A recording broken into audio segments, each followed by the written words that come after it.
Et voilà, je suis très désappointé. Et bienvenue à tous sur ma chaîne Cinémagique. Et aujourd'hui nous allons parler de quoi? De Valérian et la cité des 1000 planètes. Alors je n'ai pas grand chose à dire, je voulais juste revenir un peu sur le fond de cette histoire, mais je ferai en deuxième partie une critique un peu plus classique, pour une fois. Donc, petite vidéo rapide pour parler de ce qui ne ressortira probablement pas de cette histoire, qui se résume en gros au début et à la fin du film. Le film commence sur l'unification, à la fois de l'espèce humaine, puis d'autres civilisations inconnues dues à son émancipation dans l'espace. Et de cette alliance, cette paix, la création d'Alpha, cellules sphériques contenant toutes les formes de vie, et toujours en progression. C'est un peu l'Arche de Noé spatiale, qui plus est avec la même faille. Jusque-là, tout va bien, et après, on atterrit rapidement. Jusqu'à la fin, où il y a 2 scènes successives de monologues, créant une opposition de ton qui semble assez malvenue. La scène où Valérian frappe le commandant Harun, donc interprété par Clive Owen, en mode « je suis un rebelle, j'ai attrapé le méchant militaire », et 2 secondes après, il fait exactement la même chose que lui, en tenant le même discours militaire. Ce qui paraît assez confus, d'autant plus par le côté militaire, agent spatio-temporel, pas forcément très clair dans la hiérarchisation de tout ça. Du coup, j'y ai repensé par la suite, en essayant d'y trouver un peu plus de sens. Même si Valérian arrête le commandant Harun, comme tous les spectateurs pourraient le vouloir, ce n'est pas de la réflexion mais de la réaction. Ce comportement est similaire aux actions du commandant, ne réglant les choses qu'en surface. Mais tout ça ne dit pas d'où provient cet état d'esprit qui conduit à faire le mal. Et c'est en ce sens que le discours qui suit, avec Laureline qui parle d'amour, pointe du doigt le problème qui serait interne, propre à la nature humaine, et non à la fonction de celui-ci. Le commandant, d'une certaine manière, nous permet de nous rendre compte, presque comme une alerte, qu'il reste quelque chose à changer ou à améliorer, toujours dans la perspective du début du film. Ce n'est pas parce qu'on arrête le vilain, comme dans tous les films, qu'on a forcément eu raison sur lui, ou que l'on a compris pourquoi. Genre on l'arrête et ça y est, l'univers est sauvé, l'histoire terminée. Bah non. Et si on ne fait qu'arrêter les méchants, c'est justement cette notion de surface qui nous fait croire qu'on a gagné quelque chose, alors qu'en fait on s'éloigne du problème de fond. L'homme s'est élevé dans les étoiles par ses alliances, et plus il s'élève, plus il atteint des niveaux de paix inimaginables. Et par l'effet de projection de la paix qu'il cherche à atteindre, on a cette planète des mules, qui serait l'incarnation de ce rêve, ce fantasme, ce paradis, cette illusion. Ce peuple représente symboliquement ce que les humains tentent d'accomplir, une idée utopique, un mythe qui se trouverait aux confins de notre univers psychique. Mais peut-être que pour l'atteindre, on doit passer par la guerre et la violence, car elle n'est pas entièrement comprise par l'homme, comme si l'amour en tant que tel n'avait aucun sens. L'insignifiant pour Clive Owen l'a fait passer à côté de ce qui avait le plus de valeur. En plus, non seulement valeur spirituelle, mais monétaire, grâce à leur petite créature permettant d'accomplir des merveilles. Par la bonté et la confiance, on est récompensé. Et c'est pour cela que l'utopie pour laquelle l'homme se bat a une apparence aussi simpliste, aussi primaire, parce que ça aveugle les gens qui ne jugent que sur l'apparence et non sa signification. D'une certaine manière, ça révèle ce qu'ils sont, comme pour le prince au tout début de La Belle et la Bête. Tout le monde connaît l'histoire de ce conte, pourtant, ça n'empêche pas de tomber dans le même piège, avec un quotidien basé sur les jugements hâtifs, des apparences, des formes et du paraître. On a cumulé ces 2 scènes successives à la fin pour justement opposer le monologue sur la guerre et celui sur l'amour. Le commandant fait son monologue qui est plein de bonnes intentions pour l'humanité, mais en passant par la violence. Ça m'a d'ailleurs fait penser à celui du Glory dans La poursuite de demain qui était vraiment énorme. Petite parenthèse, là où Laureline parle de bons sentiments, en passant par ce que l'on ressent au fond de soi. L'un est ce que l'on doit faire, l'autre ce que l'on pourrait être. Une confrontation permanente entre Mars et Vénus, un peu à la Wonder Woman. Cette lutte apparente à la Jedi Sith se mélange dans l'histoire plus intimiste de Laureline et Valérian, qui semble un peu con, qui se comporte à la rebelle cool, sans peur, etc. C'est un peu la relation old school. Et au fur et à mesure que l'intrigue avance, on a l'impression qu'il capte, saisit ce qu'elle tente de lui dire, mais ne comprend pas réellement ce que ça veut dire. Plus axé sur le côté primaire, sexuel de la chose. Un peu à la James Bond. Mais ce n'est qu'une façade. En ce sens, Valérian est moderne, dans le sens qu'il considère ses bons sentiments comme niais. Mais pourquoi cette niaiserie ? C'est l'homme qui se dissimule à lui-même les choses pour ne pas être vulnérable, ne pas se sentir honteux, parce que face à l'amour, les gens sont mis à nu, démunis et sans aucune défense, ne pouvant justement plus jouer ou faire illusion d'eux. C'est comme une étape qui bascule dans du sérieux. C'est pour cela que l'homme se met des carapaces, des couches qui passent par différents types de caractères. Solitude, beau gosse, désintérêt, complexité, ou encore humour et dérision, qui sont autant d'armes pour ne rien laisser paraître et lutter contre l'amour, alors que c'est ce que tout le monde recherche. Dans Wonder Woman, et même ce film-là, l'amour plus fort que tout, c'est considéré comme niais. Alors que pourtant dans Harry Potter, il s'agit bien du pouvoir de l'amour, aussi niais que ça puisse être, qui l'a protégé. Mais là, personne n'a rien à redire. Parce que l'histoire est assez vaste pour le dissimuler sous un contexte mature et épique pour le coup. Un joli tour de magie.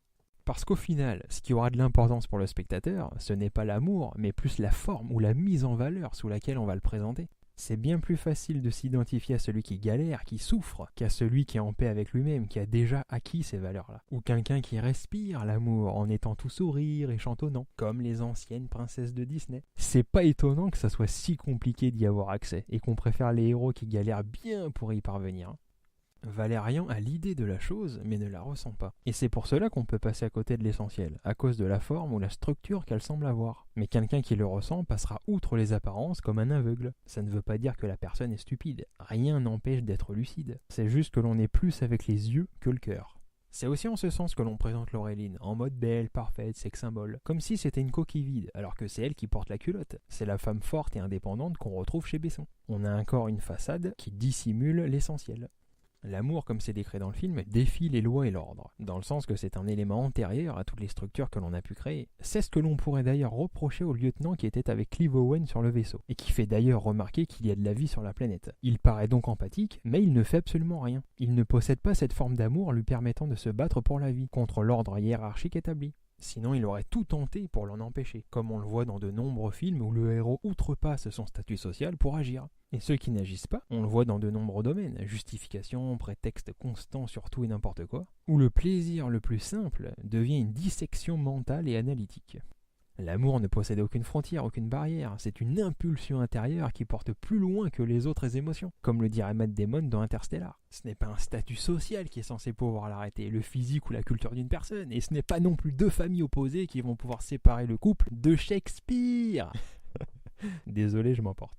Si les contraintes sont plus fortes que le reste, alors elles méritent de gagner. Si l'indifférence et la haine sont plus fortes que l'amour, alors elles méritent de gagner. Comme le dirait Lilou, à quoi ça sert de sauver la vie quand on voit ce que vous en faites ? D'une autre manière, on peut se dire que les contraintes préservent ces mêmes valeurs, en les transportant avec elles malgré tout, comme une perle à l'intérieur d'une coquille. Dans cette double scène, le peuple de Mule pardonne au commandant et n'applique aucune vengeance sur lui. Valérien représente à ce moment-là l'humain qui le frappe par son intermédiaire. Parce que ça fait du bien et que par son monologue interminable, la scène a été faite exprès pour qu'on ait envie d'y mettre un terme. Pour bien montrer la distinction entre l'homme de tous les jours avec des valeurs et cette race alien qui incarne ces valeurs, mais sans en avoir le discours ou la revendication. Même si Valérian arrête le gars, ça fait pas qu'il ait compris ce peuple ou qu'il les considère. Il a juste rempli une mission, comme le ferait un militaire. En quelque sorte, Valérian veut être amoureux, mais il ne comprend pas l'amour. Il aime Laureline, mais ne sait pas comment exprimer ce qui n'est qu'une simple idée. Comme il le dit, « je mourrai pour toi », une phrase qui est plutôt romantique et chevaleresque. Mais l'amour ne te demande pas ça. Et là on passe sur la confiance entre deux individus, incluant le duo et non la vision d'un seul, ce qui est l'idée de tout le film.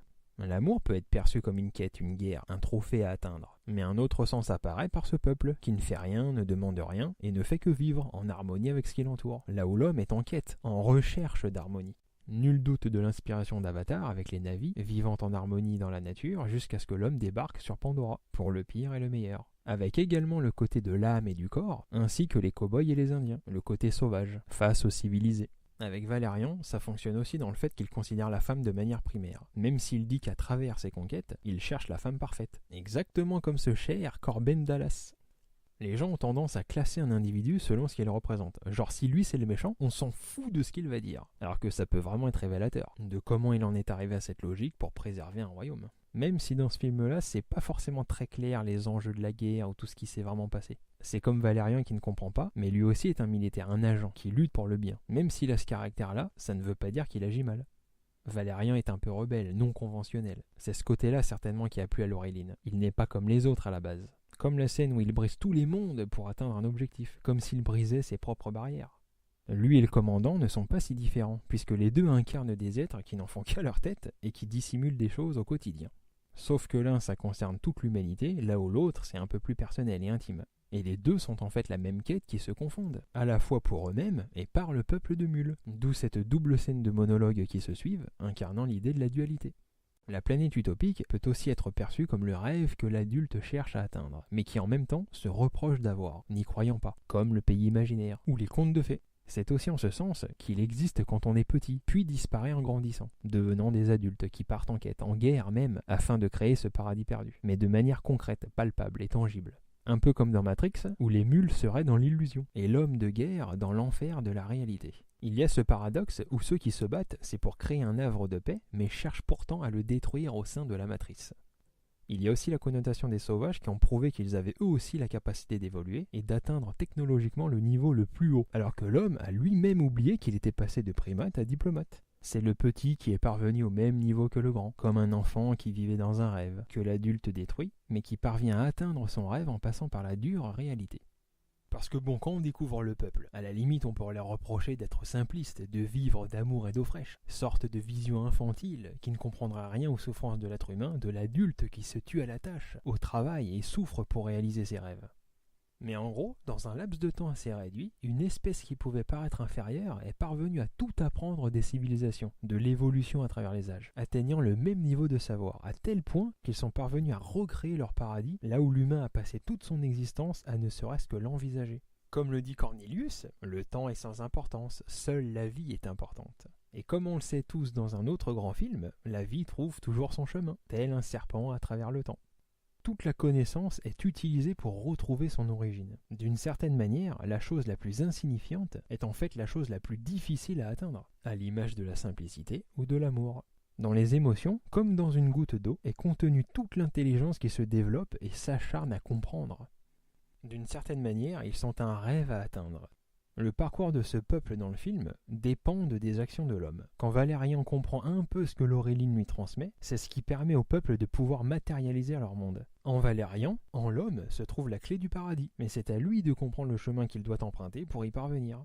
Ils ont réussi en récupérant la perle et la créature par le chemin de Laureline et Valérian, par cet amour révélé, triomphant de la guerre. Leur monde devient donc accessible, comme un portail intérieur.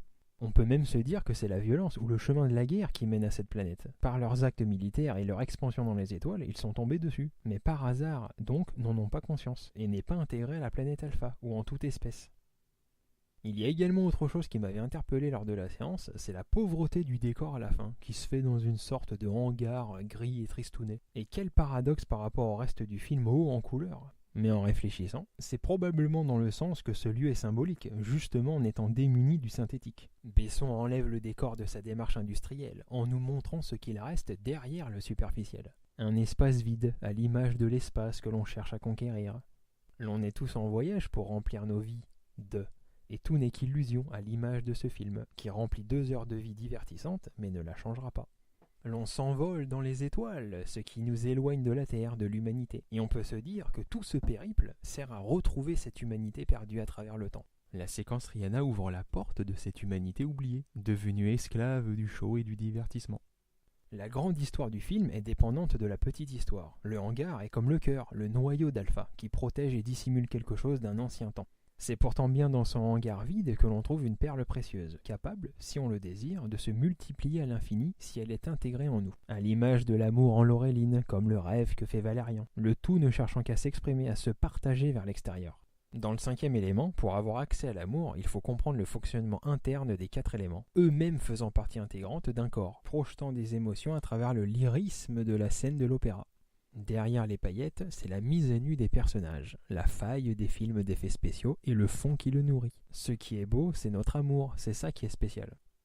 Ce qui est vraiment excellent aussi dans le film, c'est son côté réalité virtuelle, un peu comme si on était dans une exposition au Futuroscope. La scène dans le marché fonctionne vraiment très bien, nous montrant comment pourrait fonctionner le virtuel, se balader dans un désert et par les lunettes y voir tout un monde. Je trouve que ça reste dans l'esprit de ce que je disais auparavant, dans le sens que dans le rien, il y a en fait tout. Dans l'insignifiance, il y a l'existence. De l'invisible, le visible, à l'image du peuple de Mule. On pourra même voir l'esprit de la princesse comme un fantôme, une présence qui guide Valérian, et se dissimule en lui jusqu'à ce qu'il en prenne conscience. L'histoire commence d'ailleurs à ce moment-là, c'est le réveil de la force, des valeurs. En chaque instant, comme dans chaque geste, l'homme est guidé par des forces invisibles qui lui sont transmises dans son essence, et retranscrites par ses sens. Il y a aussi la scène où Valérian fonce tout droit à travers les mondes dans Alpha, la seule fois d'ailleurs où l'on entre un peu dedans, qui fait aussi penser à une réalité virtuelle, comme pour la scène d'intro où l'on découvre Valérien et Laureline sur la plage. La technologie a de ça qu'elle permet de mettre en scène notre imagination, de la projeter, la matérialiser de nos mains. Et elle pourrait nous apporter cette dimension où l'on se parlerait face à face, quel que soit le lieu où l'on se trouve sur la planète. Et on pourrait même se rejoindre, se parler, mais sur une plage idyllique comme celle-là, en temps réel et en ayant les sensations. Ça serait énorme. Comme une téléportation ou un déplacement instantané. Référence. Le film est éblouissant, regorge d'idées, de créativité, d'imagination. Et paradoxalement, quand on suit le film, ça manque d'ampleur et de toutes les variétés de créatures ou humains qu'on a présentés au départ. Et en ce qui me concerne, il y a également un manque de crédibilité des deux acteurs principaux. Ils ne sont ni cohérents ni convaincants dans leur force ou leur statut d'agent spatio-temporel. Peut-être qu'il n'y a pas assez d'acteurs ou de personnages charismatiques qui ressortent du lot. Ça manque aussi de Lilou Dallas Multipass. Outre les 3 canards, sortent de moire, et la créature avec les yeux qui sortent là, c'était vraiment pas green. Il y a aussi la séquence où Laureline trouve Valérien, et genre elle frappe de son pied un animal. Et 2 secondes après, elle s'émerveille devant un papillon genre « il est trop mignon !» Et le pire, c'est par la suite, on reproche au commandant d'avoir fait un génocide. Par contre, quand Valérien et Laureline s'échappent des créatures de la planète avec Bubble, là par contre aucun souci, ils tuent tout le monde, y compris le roi. Et là, haha, c'est censé être drôle. Ce sont des agents secrets, et quand on les voit agir ici, ça descend un peu leur crédibilité. Alors oui, il y a ce côté décalé humoristique, mais qui parfois laisse un arrière-goût assez statique. Le film a ce côté RPG jeu vidéo où l'on avance découvrant de nouveaux décors, nouveaux paysages, mais on dirait qu'il n'y a aucune quête, aucune dramaturgie, et qu'on navigue entre différentes planètes juste pour le plaisir, en mode relax. On en a plein les mirettes, ça c'est sûr, et on a l'envie d'en voir plus, d'être pris dans cet univers riche et varié. Mais le tout semble rester en surface, chaque scène nous désinvestit émotionnellement de ce qui s'y déroule. On le voit mais on reste détaché, sans vraiment être impliqué. Jamais on a la sensation d'être dans un périple aventureux et palpitant. Ça manque d'épique et de magnificence. C'est une bande dessinée qui date des années 60, alors je veux bien que Valérian a inspiré la plupart des films de science-fiction, ok, mais ces films-là sont bien plus intéressants que la source de base. Qu'est ce film Valérien ? C'est plutôt frustrant, car l'univers a clairement un potentiel, et c'est dommage de si peu l'exploiter. Si c'est ce film-là qui a inspiré la filmographie de Besson, on peut dire qu'il arrive à un aboutissement avec ce film, comme si lui-même avait avancé dans le temps et qu'il a ramené quelque chose de son enfance à cette époque. Et c'est justement parce que c'est personnel qu'on aurait voulu un film poignant et épique. Mais peut-être que pour Besson, c'est ça qui correspond à ses émotions passées. En tout cas, le film est probablement le plus ambitieux du cinéma français qu'on ait jamais eu, ce qui est une prouesse qu'on ne peut pas ignorer, même si ça reste peut-être un simple divertissement sans grand intérêt. Donc voilà, je pense qu'on va s'arrêter là, même s'il y a probablement d'autres choses à dire. Le film commençait bien et on sent une grande ambition, mais elle est technique et futuriste. Pour moi, c'est plus une attraction pour s'imposer dans le monde cinématographique que s'imposer en tant qu'expérience filmographique. Continuez à voir des films, quant à moi je vous dis à bientôt et que la magie soit avec vous.